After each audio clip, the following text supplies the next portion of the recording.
அனைவருக்கும் தினம் ஒரு தகவல் சார்பாக இனிய வணக்கங்கள். இன்றைக்கி நம்ம பார்க்க போகிற பதிவு நாளை வந்திருக்கக்கூடிய சக்தி வாய்ந்த காரடையான் நோன்பு. தீர்க்க சுமங்கலி வரம் பெறுவதற்கும் குடும்பத்தில் நல்லபடியாக ஒற்றுமை செல்வ வளம் பெருகுவதற்கும் சுமங்கலி பெண்கள் கடைபிடிக்கக்கூடிய ஒரு சக்தி வாய்ந்த விரதம் தான் காரடையான் நோன்பு. இதை மாங்கல்ய நோன்பு, காமாட்சி விரதம், சுமங்கலி நோன்பு, சுமங்கலி விரதம், அப்படி பல பெயர்களை நம்ம அழைப்போம். அப்படிப்பட்ட இந்த விரதம் நாளைக்கு நமக்கு எந்த நேரத்தில் ஆரம்பிக்குது, குறிப்பாக தாலிச்சரடு மாற்றக்கூடிய சக்தி வாய்ந்த நேரமும் நம்ம சொல்லக்கூடிய எளிமையான 4 வரி ஸ்லோகம் தாங்க இப்போ தெரிஞ்சுக்க போகிறோம். பதிவுக்குள்ளே போகிறதுக்கு முன்னாடி நம்முடைய சேனலை நீங்கள் இப்போ வரைக்கும் சப்ஸ்கிரைப் பண்ணாமல் பார்த்துட்ருக்கீங்கன்னா கண்டிப்பாக சப்ஸ்கிரைப் பண்ணிக்கோங்க. அப்போ தான் எங்களுடைய எல்லா நல்ல நல்ல பதிவுகளுமே உடனுக்குடனே வரும். பக்கத்தில் இருக்கக்கூடிய பெல் பட்டனை மறக்காமல் கிளிக் பண்ணிக்கோங்க. இப்போ பதிவை பார்க்கலாம். நம்முடைய பாரம்பரியமான மிக மிக முக்கியமான விரத நாட்களில் ஒன்று தான் காரடையான் நோன்பு. மாசி மாதம் முடிகின்ற அந்த நேரமும் பங்குனி மாதம் துவங்கக்கூடிய இந்த நேரத்தில் தான் இந்த நோன்பானது நமக்கு கடைபிடிக்கப்படுது. அதாவது சூரிய பகவான் கும்ப ராசியிலிருந்து மீனராசிக்கு பயிற்சியாகக்கூடிய மீன சங்கராந்தி அன்னைக்கு இந்த திருநாள் கொண்டாடப்படுது.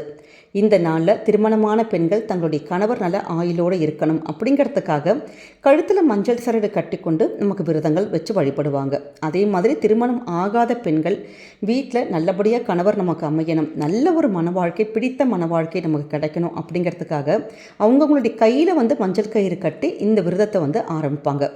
அப்படிப்பட்ட சக்தி வாய்ந்த நாள் தாங்க காரடையான் நோன்பு. இந்த காரடையான் நோன்புக்கான அந்த மிக மிக முக்கியமான ஆன்மீக விளக்கம் என்னன்னு கேட்டிங்கன்னா, ஏன்னா இந்த கதையை நம்ம விரதங்கள் நீங்கள் இருந்தாலும் சரி, அப்படி விரதங்கள் இல்லாமல் இருக்கிறவங்களும் இந்த யார் ஒருத்தங்க இந்த கதையை இந்த நாள் நமக்கு காரடையான் நோன்பு அன்னைக்கு கேட்குறோமோ நிச்சயமாக நமக்கு காமாட்சி அம்பாளுடைய அந்த அனுகிரகம் பரிபூர்ணமாக கிடைக்கும்னு சொல்லப்படுது. துயமட்சேனன் அப்படிங்கிற ஒரு மன்னனுக்கு சத்தியவான் அப்படிங்கிற ஒரு மகன் இருந்தார். ரொம்ப சிறப்பாக ஆட்சி செய்யக்கூடிய மன்னன் தன்னுடைய வயது முதிர்வு காரணமாக கண் பார்வையை இழந்தாராம். இதை பயன்படுத்திக்கிட்ட எதிரிகள் மன்னன்கிட்ட இருந்து அந்த நாட்டை கைப்பற்றி அவரை காட்டில் தள்ளி விட்டுட்டாங்க. அப்படி காட்டில் தன்னுடைய பெற்றோருக்கு சேவகம் செய்து கொண்டிருந்த சத்தியவானை ஒரு முறை சாவித்திரி பார்த்தாங்க. தன்னுடைய பெற்றோருக்கே பணிவிடை செய்து கொண்டிருந்த சத்தியவான் கண்டிப்பாக தன்னுடைய வருங்கால மனைவியும் நல்லா பார்த்துக்குவாங்க அப்படின்னு சொல்லிட்டு தன்னுடைய மனசில் இருக்கக்கூடிய திருமண ஆசையை தன்னுடைய பெற்றோர்கிட்ட போய் சாவித்திரி சொன்னாங்களாம். ஆனால் நாரதர் மூலமாக சில விஷயங்களை கேள்விப்பட்டாராம் சாவித்திரியின் தந்தை. சத்தியவான் ஒரு இளவரசன், ஆனால் குறைந்த ஆயுள் கொண்டவன் அப்படிங்கிறத கேள்விப்பட்ட உடனே இப்படிப்பட்ட ஒருத்தருக்கு தன்னுடைய மகளை எப்படி கல்யாணம் பண்ணி கொடுக்கறது அப்படின்னு ரொம்ப தயங்கினார். ஆனால் சாவித்திரி அதாவது மணந்தால் சத்தியவானை மட்டும்தான் கல்யாணம் பண்ணிக்குவேன் அப்படின்னு ரொம்ப உறுதியாக இருந்து வேறு வழியே இல்லாமல் சத்தியவானுக்கே சாவித்திரியை திருமணம் செய்து கொடுத்தாங்களாம். சத்தியவானும் சாவித்திரியும் காட்டில் ரொம்ப மகிழ்ச்சியாக சந்தோஷமாக இருந்தாங்க. சத்தியவானுக்கு குறைந்த ஆயுள் அப்படிங்கிறதை அறிந்த சாவித்திரி நாரதருடைய அறிவுரைப்படி சில விரதங்களை ஒவ்வொரு முறையும் அப்படி ஒவ்வொரு வருஷங்களும் மேற்கொண்டு வந்தாங்களாம். ஒரு வருடம் கரெக்டாக முடிந்த நிலையில் ஒரு நாள் சாவித்திரியுடைய மடியில் படுத்திருக்கக்கூடிய நிலையில் சத்தியவானுடைய உயிர் பிரிந்தது. அப்போ சத்தியவான் உயிரை எடுத்து செல்ல யமதர்மர் வந்தார். ஆனால் கற்புக்கரசியான நல்ல ஒரு பதிவிரதையான சாவித்திரனுடைய கண்ணுக்கு யமதர்மன் தெரிஞ்சார். சத்தியவானுடைய உயிரை கவர்ந்து சென்ற யமதர்மனை பின்னாடியே தொடர்ந்து போனாங்களாம் சாவித்திரி. இதை பார்த்த உடனே யமதர்மர், எதற்காக என் பின்னாடியே நீ வந்துட்டுருக்க அப்படின்னு கேள்விப்பட்டவுடனே, உன்னுடைய கணவருடைய உயிரை திருப்பி கொடுக்கறதுக்கு தான் நீ பின்னாடி வரேன்னு தெரியும், ஆனால் பிரிந்த உயிர் திருப்பி வைக்கிறதுங்கிறது நடக்காத காரியம், வேறு ஏதாவது உனக்கு வர வேணும்னா கேளு அப்படின்னு சொன்னாராம். உடனே யமதர்மர் கேட்ட உடனே ரொம்ப ரொம்ப சாதுரியமாக சாவித்திரி, எனக்கு பிறக்கக்கூடிய 100 குழந்தைகளை நான் மடியில் வைத்து கொஞ்சுவதை என்னுடைய மாமனார் கண்குளிர பார்க்கணும் அப்படின்னு சொல்லிட்டு ஒரு நிமிஷம் யோசிக்காமல் அப்படி டக்குன்னு சொல்லிட்டாங்களாம். உடனே இதை கேட்ட உடனே யமதர்மன் ஒரு செகண்ட் கூட யோசிக்காமல் அப்படியே ஆகட்டும் அப்படின்னு சொல்லிட்டு வரத்தை கொடுத்துட்டு அங்கேருந்து புறப்பட்டாராம். யமதர்மரை தடுத்த சாவித்திரி, நீங்கள் கொடுத்த வரத்தின் பிரகாரம் என்னுடைய கணவருடைய உயிரை நீங்கள் திருப்பித்தாங்க அப்படின்னு கேட்டவுடனே அப்போ தான் யமதர்மருக்கு, ஐயோ நம்ம எப்படிப்பட்ட ஒரு வரத்தை கொடுத்தோம் அப்படின்னு சொல்லிட்டு அந்த நடந்த ஒரு நிகழ்வு உணர்ந்தாராம். உடனே கொடுத்த வரத்தை மீற முடியாது அப்படிங்கிறதுனால மீண்டும் சத்தியவானுடைய உயிரை திருப்பி கொடுத்து விட்டு போனாராம். அதன் பிரகாரம்தான் இந்த வரத்தின் பிரகாரம் சத்தியவானுக்கும் உயிர் திரும்ப கிடைத்தது, சாவித்திரியுடைய மாமனாருக்கும் கண் பார்வை கிடைத்தது. இதன் மூலமாக இழந்த ராஜ்யத்தை மீட்டாங்க. சத்தியவானும் சாவித்திரியும் பல்லாண்டு காலம் அவங்க ரொம்ப மகிழ்ச்சியாக சந்தோஷமாக வாழ்ந்தாங்களாம். சத்தியவானுடைய உயிரை மீட்பதற்கு உதவியாக இருந்தது தான் இந்த காரடையான் நோன்பு விரதம். இதை தான் சாவித்திரி நோன்புன்னு சொல்கிறாங்க. காமாட்சி அம்மனே இந்த விரதத்தை கடைப்பிடித்த காரணத்தினால்தான் இந்த விரதம் காமாட்சி விரதம் அப்படின்னும் அழைக்கப்படுது. இந்த நோன்பு நமக்கு மார்ச் மாதம் 14ஆம் தேதி காலையில் 6:48 மணிக்கு துவங்கி மார்ச் மாதம் 15ஆம் தேதி அதிகாலை 1:08 மணி வரைக்கும் இந்த விரதத்தை கடைப்பிடிக்கணும். அன்றைய தினம் சுப முகூர்த்த வேளையில் பெண்கள் தாலிச்சரடு மாற்றக்கூடிய பழக்கங்கள் இருக்குது. நிறைய பேர் காலையில் சூரிய உதயம் அந்த துவங்கி சூரியன் அந்த மறையிற நேரம் வரைக்கும் நோன்பு ஒவ்வொரு குடும்பத்துக்கு அவங்கவுங்க பழக்கத்துக்கு ஏற்ற மாதிரி அவங்கவுங்க விரதங்கள் கடைப்பிடிப்பாங்க.